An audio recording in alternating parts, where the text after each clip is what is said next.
House Bill 422, a bill to prohibit certain local government practices that would require contractors to provide compensation or benefits beyond those required under state or federal law. Reported from Committee on County, Cities, and Towns with a substitute. Gentleman from Virginia Beach, Mr. Davis. Mr. Speaker, I move the substitute. Questions on adoption of the committee substitute. As many as favor that motion will say aye. Aye. Those opposed, no. The substitute is agreed to. The gentleman from Virginia Beach. Mr. Speaker, House Bill 422 basically prevents localities from using a wage floor in conjunction with awarding local government contracts. I hope it's the pleasure of this body to engross the bill and pass it on to its third reading. Shall the bill be gentleman from Henrico, Mr. Morrissey, I'm sorry. Thank you, Mr. Speaker. Mr. Speaker, would the gentleman yield for a question? Will the gentleman yield? I'll yield. Gentleman yields. Thank you. Could the gentleman tell the body whether or not localities currently have wage floors for various municipal employees?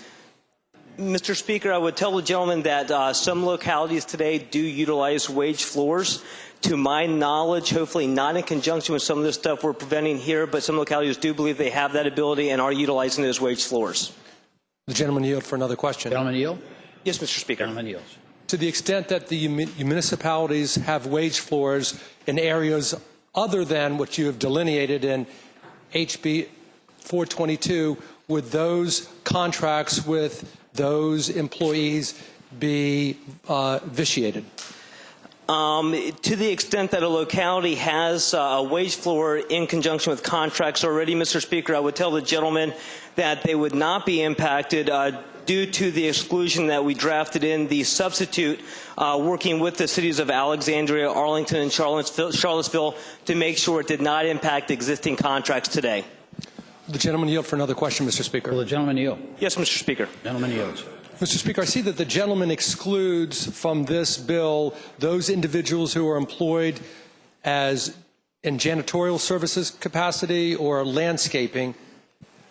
Can the gentleman tell the body why we also don't exclude cooks, window washers, street cleaners, city tour guide aides, maintenance workers of auto fleets, et cetera, et cetera? Well, Mr. Speaker, I would tell the gentleman that these exclusions were specifically drafted by request from Alexandria, Arlington, and Charlottesville. Technically, if the gentleman were to read the substitute that was just adopted, he would realize that the people in the professions that he just named would actually be excluded per the first paragraph. Would the gentleman yield for another question? Gentleman yield? Yes, Mr. Speaker. Gentleman yields. Is the gentleman telling the body then that we can set a wage floor for those various individuals that I just mentioned? Mr. Speaker, I would tell the gentleman that if he reading the language, it actually does not speak to wage floors in anything except for provisions related to the procurement of tangible products or the construction or maintenance of city buildings and infrastructure that would require such provisions. To everything else, I would tell the Speaker, it doesn't speak to that. The gentleman yield for another question. Will the gentleman yield? Yes, Mr. Speaker. Gentleman yields. Since on lines 13 and 14 of the gentleman's legislation, it excludes landscapers and janitorial services employees from maintenance, I would ask the gentleman, is that list inclusive, or would we also include HVAC technicians, boiler maintenance workers, and similar employees who we can now establish a wage floor? Well, Mr. Speaker, I would tell the gentleman again, first, the HVAC is the maintenance of a city facility, so I would assume that that was already covered above. Secondly, I would tell the gentleman that this does not speak to any type of contract except to the ones already mentioned in lines 9 and 10, procurement of tangible products or construction or maintenance of city buildings.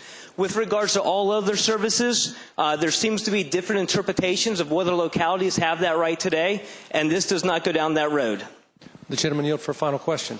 Will the gentleman yield for a final question? Yes, Mr. Speaker.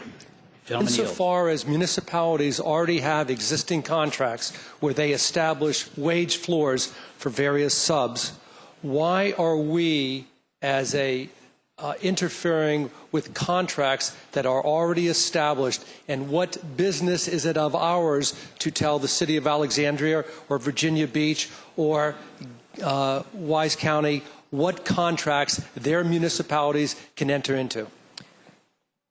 Mr. Speaker, I would tell the gentleman that's the question I've actually been waiting for, and using his economics degree from UVA, I think we can get somewhere with this.